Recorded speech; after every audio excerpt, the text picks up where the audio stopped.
अभी तक हमने द 100 ड्रेसेस पार्ट 2 में क्या पढ़ा था कि किस तरीके से सभी बच्चों को वेट रहता है वांडा का, बट वांडा के घर से उसके फादर जैन पेट्रॉन्स्की ने स्कूल के लिए एक लेटर लिखा था, क्लास टीचर को लिखा, जिसे क्लास टीचर ने सभी बच्चों के सामने पढ़कर बताया। ठीक है, और क्या बताया कि आज के बाद वांडा पेट्रॉन्स्की स्कूल में कभी नहीं आएगी।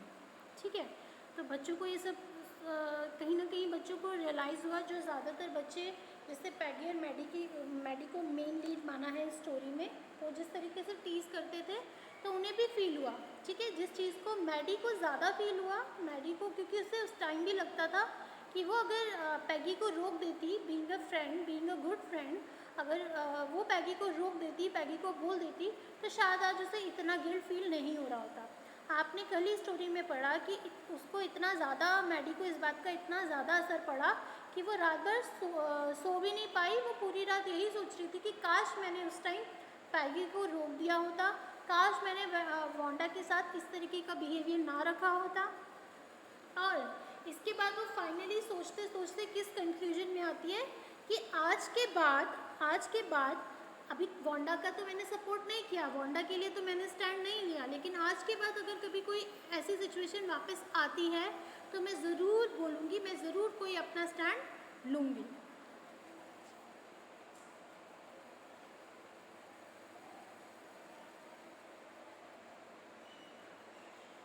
ठीक है, so Maddie turn this idea carefully over in her head. इसके बाद हमने इतना पढ़ लिया था, she was never going to stand by and say nothing again, कि उसने फाइनली क्या डिसाइड किया कि अब जैसे उसने वांडा के साथ किया था वैसे नहीं करेगी। वो क्या करेगी, अगर ऐसा दोबारा कुछ होता है, if she ever heard anybody picking on someone because they were funny looking और because they had strange names, कि अगर दोबारा कभी मुझे ऐसा कुछ मिले कि जिसके नाम की वजह से या जिसके जो उसके ड्रेस की वजह से, नाम की वजह से कभी किसी का इस तरीके से मजाक उड़े, तो मैं ज़रूर बोलूँगी। She would speak up even if it meant losing Peggy's friendship, और फिर चाहे तो उसे पैगी के साथ दोस्ती ही क्यों ना ख़त्म करनी पड़े, तब भी वो ये काम, वो स्टैंड अपना लेगी। She had no way of making things right with Wanda, but from now on she would never make anybody else unhappy again, कि अभी तक उसने वांडा के लिए तो कोई स्टैंड नहीं लिया था, लेकिन अगर इसके बाद ऐसा कुछ होता है तो वो कभी किसी को इस तरीके से नाराज़, इस तरीके से दुखी नहीं होने देगी। ठीक है, so questions, what excuses does Peggy think up for her behaviour, why? तो जब उन्होंने डिसाइड किया कि वो मैडी के पास वो वांडा से मिलने बॉगिन्स हाइट जाएंगे, वो उसे सॉरी बोलेंगे, जो भी उसका बिहेवियर था उसके लिए उसे बोलेंगे, लेकिन वहाँ पे वांडा नहीं मिलती है।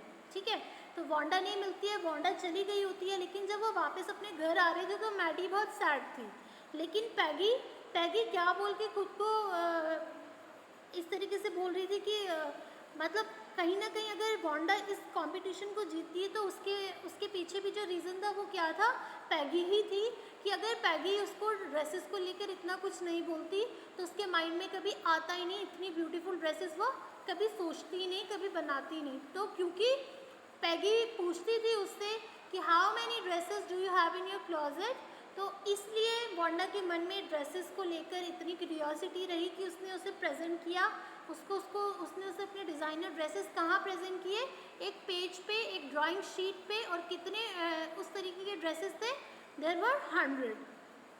ठीक है, तो कहीं ना कहीं पैगी भी इस तरीके के बिहेवियर से जाहिर कर रही थी कि भाई हम यही रीज़न है, अगर वो जीती भी है, वो ये कंपटीशन जीती भी है, तो वो हमारी वजह से ही है। What are Maddie's thoughts as they go to Boggins Height? Maddie क्या सोच रही थी बॉगिन्स हाइट जाने के लिए? तो वो क्या सोच रही थी कि बॉगिन्स हाइट में जाए, वांडा से मिले और वांडा को सॉरी बोल पाए, वो जो भी फील करती है वो बोल पाए, और साथ ही उसे बता पाए कि उस दिन जो ड्राइंग कंपटीशन हुआ था उसकी विनर वांडा पेट्रॉन्स्की है। Why does Wanda's house remind it? Why does Wanda's house remind Maddie of Wanda's blue dress? Wanda का घर देखकर मैडी को क्यों उसकी ब्लू ड्रेस याद आई?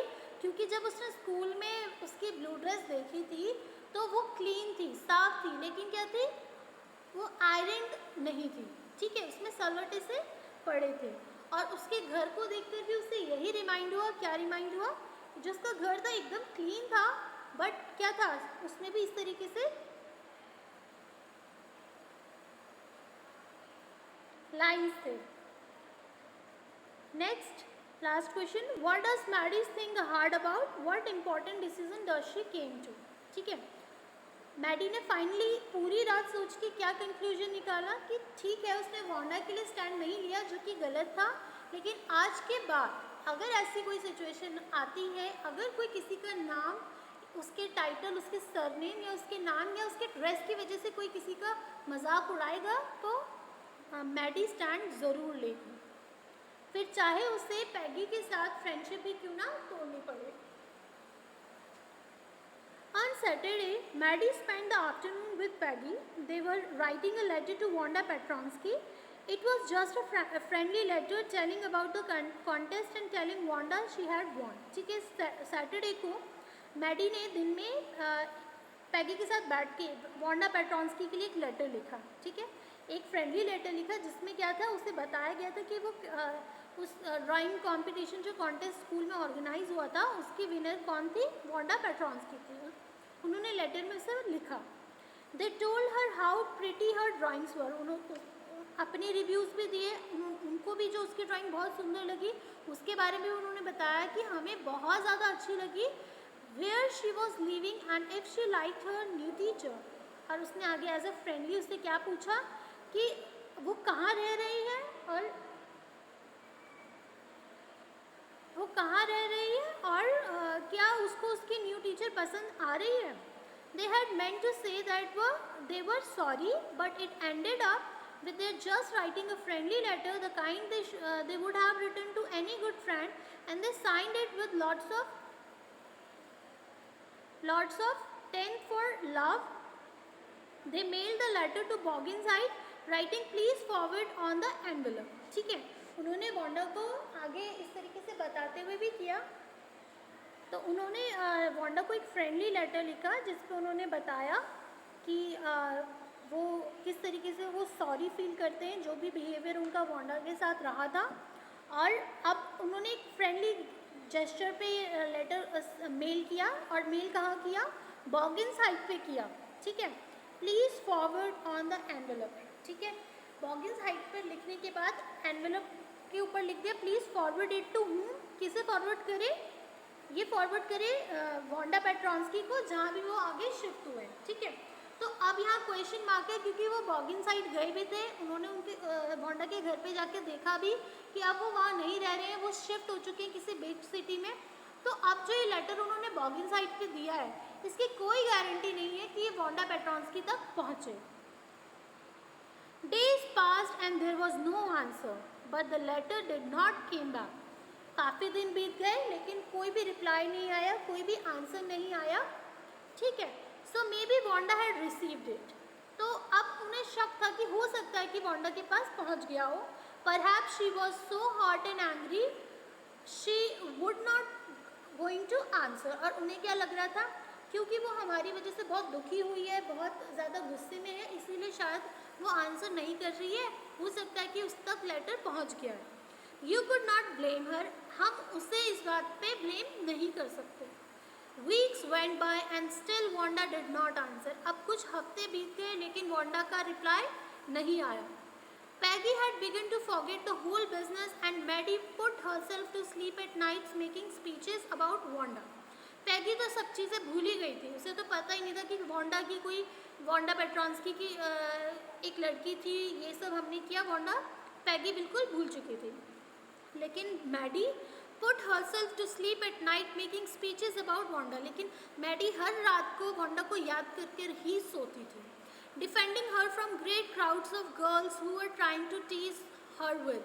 और जो मैडी है वो हमेशा इमेजिन करती थी कि बहुत सारी भीड़ है और उसमें एक अकेली लड़की है जिसे सब तंग कर रहे हैं, तो वो उनसे डिफेंड करती थी इसे। How many dresses have you got, ये जो पूरा सीन पहले वो जिस तरीके से टीज करते थे वो सब वो रिमाइंड करती थी, और लेकिन इस बार वो इमेजिन करते हुए खुद उसका डिफेंड करती थी।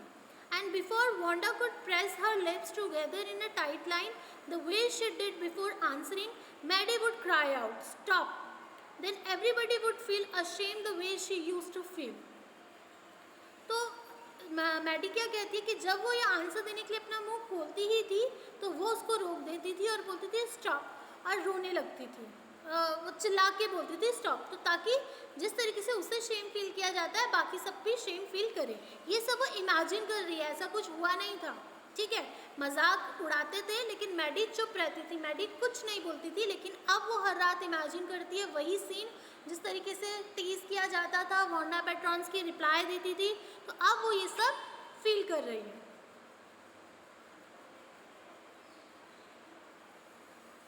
Now it was Christmas time and there was snow on the ground, Christmas bells, a small tree decorated the classroom. On the last day of the school before the holidays, the teacher showed the class a letter she had received that morning. तो अब अगले दिन winter vacation उनके पढ़ने वाले थे, छुट्टी उनकी होने वाली थी, तो एक लास्ट डे क्या था, क्रिसमस था स्कूल में, तो ग्राउंड पूरे ग्राउंड में स्नो है, ट्रीज सजे हुए हैं, जैसे क्रिसमस के टाइम जो डेकोरेशन होती है वो क्लासरूम में है, ठीक है। तो उसी दिन क्लास टीचर को फिर एक लेटर रिसीव होता है। You remember Wanda Petronsky, the gifted little artist who won the drawing contest? Well, she has written me and I am glad to know where she lives. Because now I can send her medal, I want to read her letter to you. Class teacher बोलती है, उनकी teacher उन्हें बोलती है कि आप सबको याद है वांडा पेट्रॉन्स्की जो एक गिफ्टेड आर्टिस्ट है। गिफ्टेड आर्टिस्ट क्यों यहाँ यूज़ किया है कि उसको ड्राइंग सिखाई नहीं गई थी, वो विद बॉन्ड ड्राइंग इतनी सुंदर बना रही थी, ठीक है। तो वो एक रॉ आर्टिस्ट थे। तो गिफ्टेड लिटिल आर्टिस्ट जिसने ड्राइंग कंपटीशन जीता था, मुझे बहुत खुशी के साथ ये सब बताना पड़ रहा है कि मुझे पता चल गया वो कहाँ रह रही है, और अब मैं उसके एड्रेस पे ये मेडल जो उसने कंपटीशन का मेडल जो जीता था वो उसको भेज सकती हूँ। अब वो पूरा लेटर जो उसने भेजा है वांडा पेट्रॉन्स्की ने, वो सबके क्लास के सामने वो प्रेजेंट कर रही हैं। The class set up with sudden interest and listen intently. सारी क्लास शांत हो जाती है और वांडा का जो लेटर है वो सुनने लगती है। डियर मिस मैसन, तो वांडा पेट्रॉन्स्की ने किसके नाम के लिए लेटर लिखा था? अपनी टीचर के, dear Miss Mason. How are you and room 13, आप कैसे हो और पूरा रूम 13 कैसा है? Please tell the girls they can keep those 100 dresses. Please सभी लड़कियों को क्लास रूम 13 में जितनी भी लड़कियां हैं सभी को कहो कि वो जो 100 ड्रेसेस उसने ड्रॉ की है वो सब की सारी ड्रेसेस वो सब रखें। Because in my new house I have 100 new ones, क्योंकि मेरे नए घर में मेरे और नए 100 ड्रेसेस आ चुकी हैं, all lined up in my closet, और सब की सब मेरी क्लॉजेट में लाइंड अप है। I would like that girl Peggy to have the drawing of the green dress with the red trimmings and her friend Maddie to have the blue one. तो यहाँ पे वांडा क्या कह रही है कि मैं चाहती हूँ कि वो जो मैंने ड्रॉ की थी ग्रीन ड्रेस जिसमें रेड ट्रिमिंग्स थे उसे पैगी को दिया जाए, और जो मैंने एक और ड्रेस ब्लू कलर की ड्रेस जो बनाई थी वो मैडी, उसकी फ्रेंड पैगी की फ्रेंड मैडी को दिया जाए। For Christmas I miss that school and my new teachers does not equalise with you, ठीक है। और आगे वो क्या बताती है फॉर क्रिसमस कि मैं अपना पुराना स्कूल, मैं वो स्कूल बहुत मिस कर रही हूँ, लेकिन एंड और my new teacher does not equalise with you, और मेरे नए टीचर्स आपके बराबर नहीं हैं। Merry Christmas to you and everybody, तो आगे वो विश करती है सभी को merry Christmas, yours truly Wanda पेट्रॉन्स्की।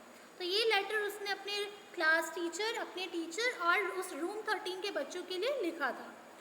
On the way home from school, Maddie and Peggy held their drawings very carefully. All the house had red and holly in the windows. Outside the grocery store, hundreds of Christmas trees were stuck, and in the window, candy, peppermint sticks, and cornucopies of shiny transparent paper were strung. The air smelled like Christmas, and light shining everywhere reflected different colors on the snow. आगे का वो पूरा view बता रहे हैं कि Maddie और पैगी ने जो उसकी ड्राइंग्स थी वो बहुत संभाल के रखी है, और जो पूरे घर पे जो क्लीनिंग वगैरह होती है क्रिसमस से पहले वो सब चल रही है। किस तरीके से जो शाइनी जो कॉर्न्यूगोपाइंस है ये होता है डेकोरेटिव कंटेनर्स। तो जिस तरीके से क्रिसमस ईव पर सब कुछ डेकोरेशन होती है उस तरीके से वो बता रहे हैं। और जो लाइटनिंग पड़ रही थी वो क्योंकि बाहर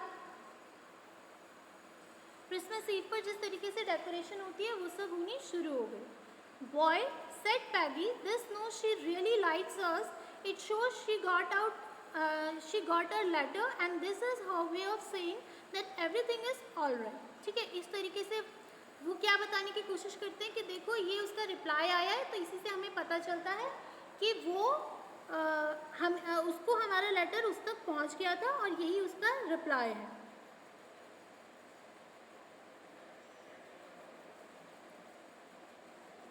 I hope so, said Maddie sadly. She felt sad because she knew she would never see the little tight-lipped, polished girl again and couldn't ever really make things right between them. लेकिन Maddie sad होते हुए कहती कि हाँ शायद, क्यों वो इतना सैड इसलिए फील कर रही थी क्योंकि वो ये जानती थी कि अब वो जो टाइट लिप पॉलिश गर्ल है जो इतना चुप रहती थी अब वो उसे दोबारा कभी नहीं देख सकती and couldn't ever really make things right between them। और कभी उनके बीच जो ये गैप आया तो उनके बीच जो ये डिफरेंसेस थे इसको वो कभी कम नहीं कर सकती, कभी वो इसे ठीक नहीं कर सकती। She went home and she pinned her drawing over a torn place in the pink flowered wallpaper in the bedroom. The shabby room came alive from the brilliancy of the colors. Maddie sat down on her bed and looked at the drawing. She had stood by and said nothing, but Wanda had been nice to her anyway. ठीक है, उस drawing को जो Wanda पेट्रॉन्स्की ने draw किया था वो उसको अपने वॉल पे पिन कर देती है। ठीक है, जो बैकग्राउंड था वो पिंक फ्लावर वॉलपेपर था उसके बेडरूम में, उसके ऊपर उस ड्राइंग को पिन कर देती है और वो वहाँ पे पूरे रूम में जो शैबी रूम था जो फैला हुआ था पूरा, उसमें जो वो ड्राइंग थी वो एकदम कलरफुल लग रही थी, बहुत अच्छी लग रही थी। मैडी अपने बेड पे बैठती है और ड्राइंग को देखती है। ड्राइंग को देखने के बाद वो कुछ नहीं कहती, वो एकदम चुप हो जाती है और कहीं ना कहीं वांडा उसके साथ हमेशा से ही अच्छी थी। Tears blurred her eyes and she gazed for a long time at the picture. Then hastily she rubbed her eyes and studied it intently. The colors in the dress were so vivid that she had scarcely noticed the face and head of the drawing, but it looked like her. Maddie, it really looked like her own mouth. Why, it really looked like her own self. Wanda had really drawn this for her. Excitedly, she ran over to Peggy. जब वो पहले वो picture देखकर उसने कुछ नहीं कहा, वो बड़े गौर से उस पिक्चर को देख रही थी, उसकी आंखों से आंसू भी आ चुके थे। ठीक है, क्योंकि वो उसको कहीं ना कहीं मिस कर रही थी। लेकिन जब उस पिक्चर को ध्यान से देख रही थी तो जब वो पिक्चर को देख रही थी तो उसको उसका फेस पे इतना ध्यान नहीं जा रहा था क्योंकि जो ड्रेस का कलर था वो बहुत अट्रैक्टिव था, तो वो ड्रेस पे ध्यान दे रही थी।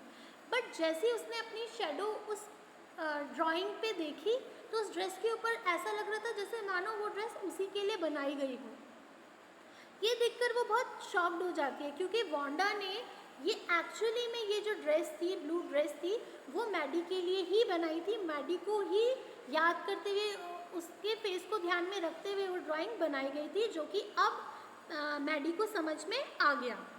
Wanda had really drawn this for her, Wanda ने ये उसी के लिए बनाई थी। Peg, she said, let me see your picture, what's the matter. तो वो जल्दी से पैग के पास जाती है और पैग को कहती है कि मुझे तुम्हारी वाली फ़ोटो देखनी है प्लीज़। तो पैगी क्या कहती है कि क्यों, क्या बात हो गई है। As they clattered up to her room where Wanda's drawing was lying face down on the bed, जो कि बेड के ऊपर रखी हुई थी। किसने रखी थी? पैगी ने।